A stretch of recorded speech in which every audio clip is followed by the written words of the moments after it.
Inside Armada, au cœur de l'événement, avec Radio Sensation, du 5 au 16 juin.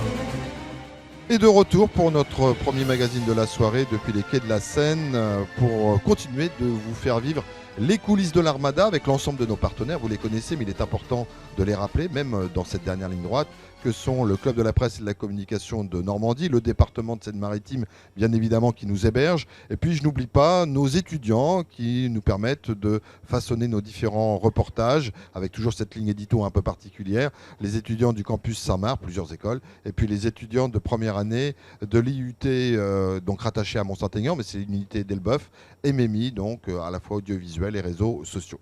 Les coulisses de l'Armada, et il n'y a pas que des images à voir, il y a aussi des choses à entendre, et on a la chance d'avoir avec nous une des 3 voix qui résonne depuis maintenant pratiquement 10 jours, c'est celle de Bruno Gilbert. Bruno, bonjour. Bonjour Michel, bonjour à tous. Bruno Gilbert, alors déjà, vous venez d'entendre la voix.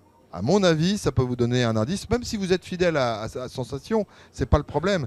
On navigue sur les radios et à mon avis, redites-nous bonjour Bruno. Bonjour Michel Murlin. Ah, ça dit quelque chose, Bah oui, c'est aussi, on va tout de suite planter le décor, c'est une des voix célèbres de Nostalgie au niveau national bien évidemment. Et on reparlera de tout ça dans un instant parce que une voix, bah c'est pas n'importe quoi, c'est important. Et puis ce qu'on en fait depuis des années, c'est aussi important. Sauf que là, Bruno, c'est Radio Armada. C'est un programme concocté, particulier, qui démarre. Alors on pourrait penser des 10 heures, parce que c'est là où arrive le gros de la foule. Mais en fait, moi, j'ai bien écouté. Ce matin, je vous entendais déjà dès 9 heures. Un petit peu avant. Un petit peu avant. On arrive, déjà j'aime bien arriver de bonne heure. Contractuellement, on démarre à 10h. Non, j'aime bien arriver de bonne heure. J'ai mes petites manies, je suis quelqu'un de très maniaque. Je mets en route mon studio, je vérifie que tout marche bien. Je me sers un café. Oui. Et puis on fait les petites annonces pour les commerçants. Le temps qu'ils réapprovisionnent les stands. Voilà, tranquillement. Leur rappeler qu'il faut bouger les voitures pour laisser libre le passage pour les gens qui se promènent, pour les véhicules d'urgence au cas échéant. Toutes les annonces de sécurité. Michel, vous évoquiez Radio Armada, c'est pas une radio. Il n'y a pas de liaison hertzienne. Moi, je dis comme ça parce qu'en fait, on vous entend sur tout le site pendant 8 km et quand il y a des messages, on sait d'où ça vient. Voilà, c'est ça. C'est un réseau de sonorisation, 7-8 km, il y a des haut-parleurs.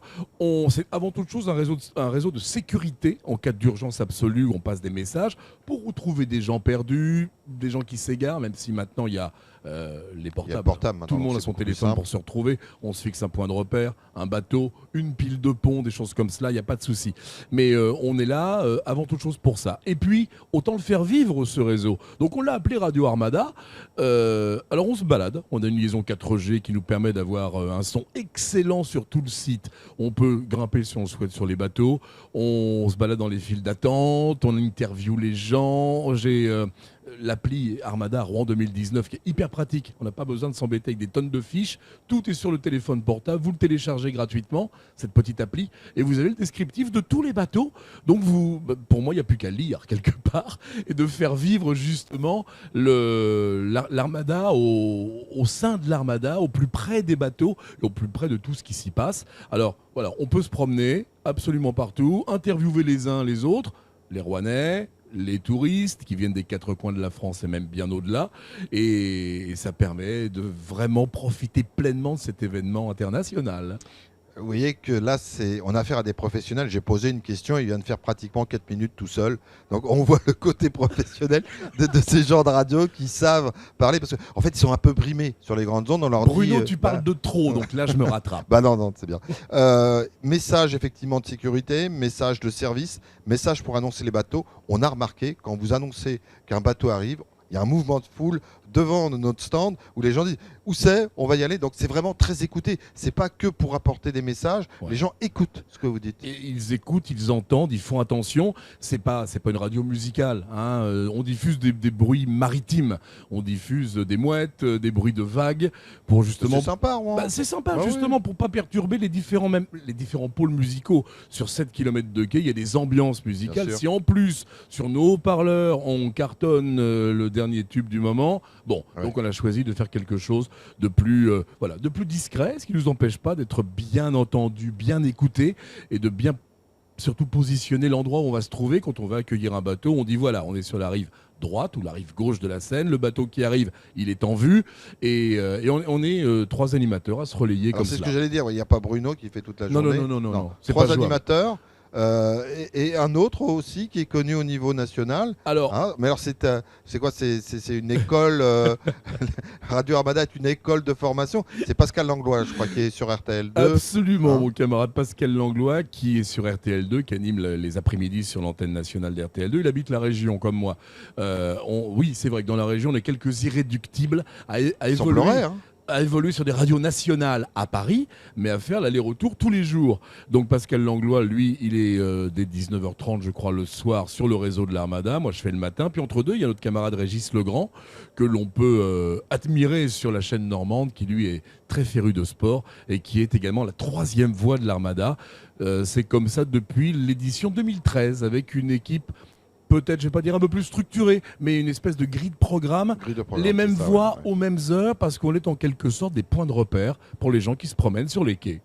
Bruno, depuis quand êtes-vous dans les équipes de l'Armada pour parler et qu'on entende résonner votre voix? Et est-ce que vous avez des souvenirs particuliers? C'est ma 5e Armada. 5e Armada. Ouais, 5e, j'ai débuté en 1999. Dans l'absolu, ça fait 20 ans.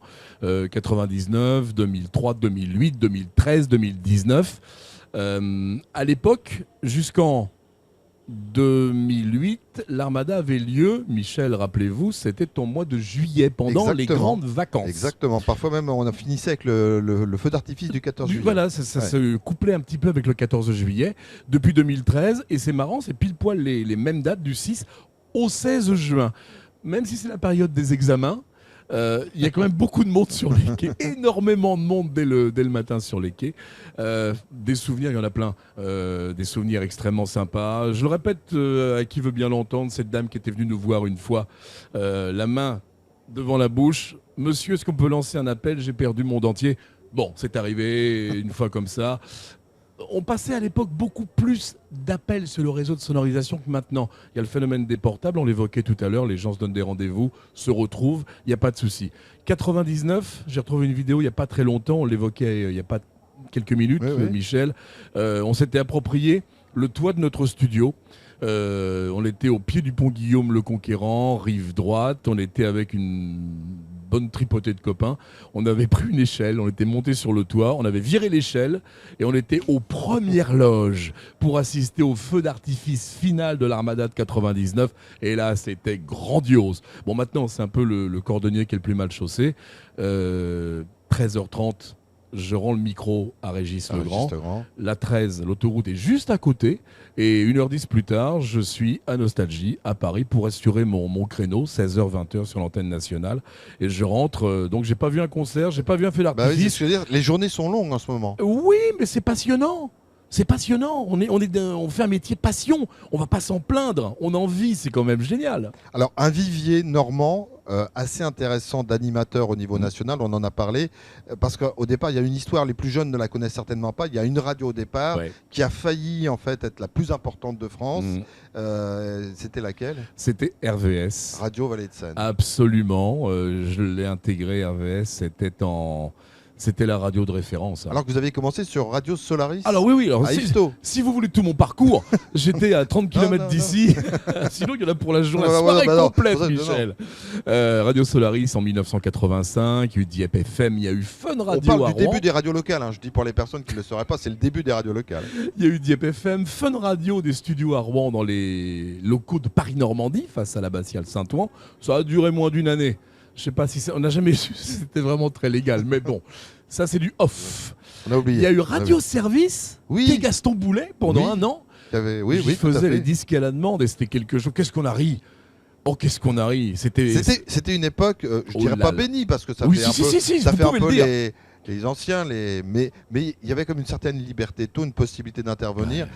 Tout en étant très professionnel. Et RVS, alors, le côté professionnel, le côté professionnel, je l'ai vraiment appris à RVS. Là, c'était vraiment là que j'ai appris à faire de la radio. Tant au niveau matériel qu'au niveau de l'équipe, grille de programme et autres. Waouh, qu'est-ce que c'était pro. Ça sera quoi votre dernier mot quand vous allez quitter Radio Armada? Le tout dernier mot que vous direz? Merci, je vous embrasse. J'adore embrasser les gens. Ouais. Et puis, J'espère dans 5 ou 6 ans, ce serait bien. Et ben, c'est avec ces mots-là que nous avons refermé notre magazine. Je vous rappelle des rendez-vous toutes les demi-heures. Le prochain rendez-vous, c'est dans 30 minutes, précisément à 18h32. À tout à l'heure. Merci Michel.